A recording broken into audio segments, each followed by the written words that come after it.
2025 সালে এই রাজনীতিতে নতুন সমীকরণ হচ্ছে। বাংলাদেশের ভাগ্য নির্ধারণী বছর 2025 সাল কেমন হবে, নতুন বছরের রাজনীতির চিত্র এ নিয়ে নানান আলোচনা গবেষণা সামনে আসছে।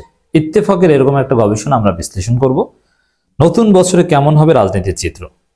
তবে যেমনই হোক, একটা কথা আপনারা আমার দর্শক মণ্ডলী আপনারা নিশ্চিত থাকতে পারেন, এই 2025 সালে নতুন বছরের সবচাইতে ভালো অবস্থানে থাকবে জামাত শিবির। বিএনপির অন্তর্কোন্দল অতীতের যে কোনো সময়ের চাইতে 2025 সালে বেশি দেখবেন।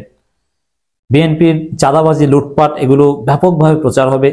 ছাত্র সংসদ নির্বাচনগুলোতে ছাত্রদল ভূমিধস পরাজিত হবে এবং অপ্রাসঙ্গিক হবে, ছাত্র রাজনীতিতে কোণঠাসা হবে, একেবারে টেম্পোস্টান পার্টিতে পরিণত হবে। কিন্তু জামাত শিবির থাকবে অনন্য উচ্চতায় 2025 সালে। জামাত ইতিবাচক রাজনীতি করবে, বড় বড় সভা সমাবেশ করবে, জনগণের কাছে যাবে, জনগণের কাছে গ্রহণযোগ্যতা বাড়বে, দাওয়াতি কাজ তারা বাড়িয়ে দিবে, জনগণ গ্রহণ করবে তাদের দাওয়াত, শিবির ক্যাম্পাসগুলোতে ছড়িয়ে পড়বে, ডাইনামিক মেধাবী নেতৃত্ব শিবিরে আসবে। সংস্কার ও নির্বাচন দুটোই দরকার। সংস্কারের সুপারিশ বাস্তবায়ন করতে হবে নির্বাচিত সরকারকেই। এই অধ্যাপক সিরাজুল ইসলাম চৌধুরীর কথা বলে। এখন বিএনপির কথা কিন্তু যে সংস্কারের সুপারিশ করতে পারে, কিন্তু বাস্তবায়ন করবে পার্লামেন্ট। এইটার সাথে একমত, কিন্তু নির্বাচিত সরকার সংস্কারের সুপারিশ বাস্তবায়ন করবে জনগণ মোটেও এটা বিশ্বাস করে না। অতএব সংস্কারের সুপারিশ বা নির্বাচিত সরকার সুষ্ঠু নির্বাচন হতে হলে আগে সংস্কারের সুপারিশ বাস্তবায়ন করতে হবে, না হলে পিটিয়ে ভোট ডাকাতি করবে বিএনপি। দেশের রাজনীতি স্থানীয় দলসমূহ ও নেতাদের হাতে নেই, জটিলতা কাটিয়ে ওঠা দুঃসাধ্য। এই বছরটা খুব জটিল হতে পারে, সবার ধৈর্য সংযমটা খুব জরুরি, নানান কথা বলেছেন। জুলাই আগস্টের অভ্যুত্থানের 5 মাস পর, কয়েকদিনের মধ্যেই 5 মাস শেষ হচ্ছে। নতুন বছর 5 মাসের প্রাককালে নতুন বছর শুরু হয়েছে।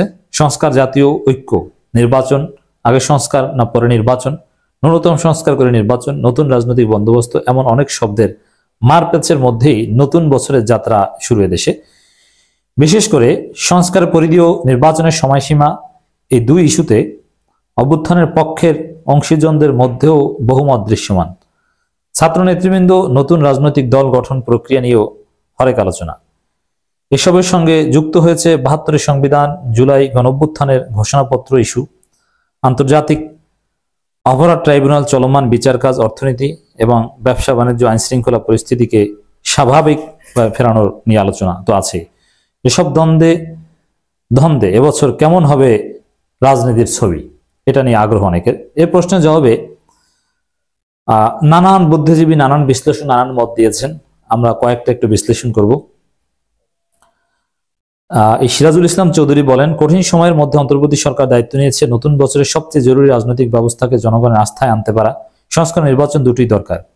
এটা একটা ধান্দাবাজি কথা, এই জায়গায় আমরা আপত্তি করি। সংস্কার ও নির্বাচন দুটো একসাথে চলে না। সংস্কার করে নির্বাচন হলে তো নির্বাচনই হবে না সুষ্ঠু। আমরা কি সে আগে হাসিনা মার্কা, মাগুরা মার্কা নির্বাচন দেখতে চাই? নেভার। এর মধ্যে নির্বাচনটাও করতে হবে। অন্তর্বর্তী সরকারের অঙ্গীকার হলো নির্বাচিত প্রতিনিধিদের হাতে দায়িত্ব হস্তান্তর করা। সংস্কার কমিশনগুলো সুপারিশ প্রণয়ন করবে, কিন্তু সেটা বাস্তবায়ন করতে হবে নির্বাচিত সরকারকেই। অন্তর্বর্তী সরকার কতগুলো সুপারিশ চূড়ান্ত করা যেতে পারে, বিশেষ করে নির্বাচন ব্যবস্থাকে ত্রুটিমুক্ত করার লক্ষ্যে সংস্কারগুলোকে শেষ করে নির্বাচন দেওয়া উচিত। এটাও একটা দ্বিমুখী কথা যে সংস্কার বাস্তবায়ন করতে হবে নির্বাচিত সরকারকে, তবে নির্বাচনকে ত্রুটিমুক্ত করার জন্য কিছু সংস্কার এই সরকারকে বাস্তবায়ন করতে হবে। কেন? মানে আপনার মন চেয়েছে এই জন্য। যদি আপনার কোরআন হাদিসে থাকে যে অন্তর্বর্তীকালীন সরকার কোনো সংস্কার করতেই পারবে না, তাহলে কিচ্ছু করতে পারবে না। আপনি যেরকম ইচ্ছে সেরকম নির্বাচন দিন।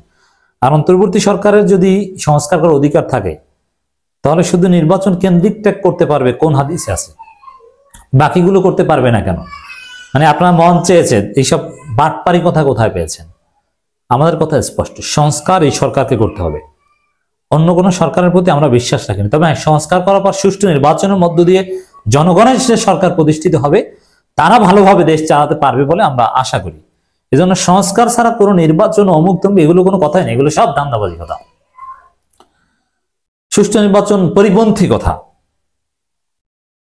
রাজনৈতিক বিভাজন থাকবে, জনসভা মিছিল মিটিং দিয়ে সমাধান হবে না। যার যার মতাদর্শের ভিত্তিতে পার্থক্য থাকাটাই স্বাভাবিক, তবে মূল সংকট মীমাংসা কিন্তু নির্বাচনের মধ্য দিয়ে এটি বিবেচনায় রাখতে হবে।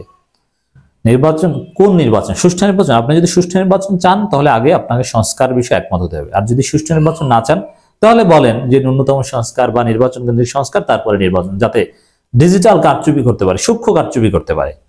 ন্যূনতম সংস্কার করলে সূক্ষ্ম কারচুপির সুযোগ থাকবে, আর এই সরকারের প্রত্যাশিত সংস্কার করতে পারলে কোনো কারচুপির সুযোগ থাকবে না। বিশিষ্ট এই শিক্ষাবিদ আরো বলেন, ভঙ্গুর অর্থনীতির মধ্যে দায়িত্ব নিয়েছিল অন্তর্বর্তী সরকার। সরকার চেষ্টা করছে অবস্থার উন্নতির জন্য। দুর্বল ব্যাংকগুলোর সংকট কিছুটা হলেও কেটেছে, ধীরে ধীরে উন্নতির দিকে যাচ্ছে। নতুন ব্যবস্থায় সরকারের সংকট কেটে উঠবে, দ্রব্যমূল্য বা আরো নানান সংকট এগুলো থাকবে না, সুন্দর একটা ব্যবস্থার দিকে যাবে। আমরা রাষ্ট্রচিন্তক ও সমাজচিন্তক বাংলা একাডেমির সভাপতি অধ্যাপক আবুল কাশেম ফজলুল হকের তার মন্তব্যটা একটু শুনি। দেশ জুড়ে নানা রকম চিন্তা দেখছি, কিন্তু বাস্তবতা হলো বাংলাদেশের রাজনীতি এখন আর এদেশের রাজনৈতিক দলসমূহ স্থানীয় নেতাদের হাতে নেই। অন্তর্বর্তী সরকারের উপদেষ্টা পরিষদের কেউ রাজনীতিবিদ নন, প্রত্যেকেই ভালো ছাত্র ছিলেন, কর্মজীবনেও প্রত্যেকে খ্যাতি অর্জন করেছেন। তাদের বিদ্যা বুদ্ধি নিয়ে আমার প্রশ্ন নেই, কিন্তু রাষ্ট্র পরিচালনার জন্য রাজনৈতিক যে অভিজ্ঞতা প্রয়োজন সেটির বড় ঘাটতি রয়েছে। হ্যাঁ, ঘাটতি নিয়ে আলোচনা করলে অনেক আলোচনা করা যাবে, কিন্তু রাজনীতিবিদরা কি করেছে, তাদের যে কি মানে ঘাটতিহীনতা, তাদের যে কি বহর জ্ঞানের অভিজ্ঞতার, আমরা তো দেখেছি গত 53 বছরে। অতএব ডক্টর ইউনূস সরকারকে ছোট করবেন না। তিনি বলেন, আওয়ামী লীগ বিএনপি দীর্ঘমেয়াদ ধরে যেভাবে দেশ পরিচালনা করছে তাদের সামগ্রিক রাজনৈতিক নেতৃত্বের প্রতি জনগণের আস্থার সংকট সৃষ্টি হয়েছে। রাজনৈতিক শূন্যতার মধ্য দিয়ে অন্তর্বর্তী সরকার এসেছে, এটাই আওয়ামী লীগ বিএনপির প্রতি জনগণের আস্থা নেই। অতএব নতুন ব্যবস্থা, নতুন সেটেলমেন্ট, নতুন কালচার, নতুন সিস্টেম ক্রিয়েট করে নির্বাচন দিতে হবে। তার আগে নির্বাচন দিলে সেটা জনগণের কাছে গ্রহণযোগ্য হবে না। আমার একজন শিক্ষক এবং রাজনীতি বিষয় আমিনা মোহসেন যেটা বলেন, রাজনৈতিক দলগুলো কতটা নিজেদের মধ্যে সংস্কার আনতে পারবে, জনগণ কিভাবে আস্থায় নিতে পারবে, একটা সুষ্ঠু গ্রহণযোগ্য নির্বাচন সম্পন্ন করার চ্যালেঞ্জ সামনে আসছে, এটি হচ্ছে কথা। যেমন আওয়ামী লীগ তো বাদ, আওয়ামী লীগ তো আমরা অংশগ্রহণ করে দিব না। বিএনপি নিজেদেরকে সংস্কার করতে পারছে কিনা? পারেনি, তারা সেই চাঁদাবাজি লুটপাটের বৃত্তে আটকে আছে। আর জামাত শিবির তারা তারুণ্যের সাথে তাল মিলিয়ে ভুল ত্রুটিহীন ভাবে চাঁদাবাজি লুটপাট জনগণের কোনো ডিস্টার্ব না করে জনগণের সেবা করে এগিয়ে যাচ্ছে। অতএব নতুন বছরের রাজনৈতিক চিত্র অবশ্যই উত্তেজনাকর হবে, বিএনপির লুটপাটে জাতি অতিষ্ঠ হবে, কিন্তু জামাত শিবির জনগণের কাছে ব্যাপক গ্রহণযোগ্যতা পাবে। দর্শক, অতএব আমাদের কনক্লুশন, নতুন বছরের সম্ভাব্য চিত্র অ্যানালাইসিস থেকে বা ফাইন্ডিংস, শিক্ষার্থী জনতা, জামাত শিবির, এদেরকে আরো কাছাকাছি আসতে হবে, এদের মধ্যে আন্ডারস্ট্যান্ডিং আরো ডেভেলপ করতে হবে, এদের মধ্যে মিউচুয়াল আন্ডারস্ট্যান্ডিং আরো স্ট্রং করতে হবে, এদের মধ্যে রাজনৈতিক জোট করতে হবে, সামাজিক জোট করতে হবে। চাঁদাবাজদের রুখে দিতে জামাত শিবির ডাক দিলে যেন ছাত্ররা চলে আসে, ছাত্ররা ডাক দিলে যেন জামাত শিবির চলে আসে। এভাবে যদি আমরা 2025 সাল পার করতে পারি, চাঁদাবাজদের, লুটপাটকারীদের বিরুদ্ধে সামাজিক প্রতিরোধ গড়ে তুলতে পারি, আমাদের স্বপ্নের বাংলাদেশ কায়েম হবে ইনশাআল্লাহ।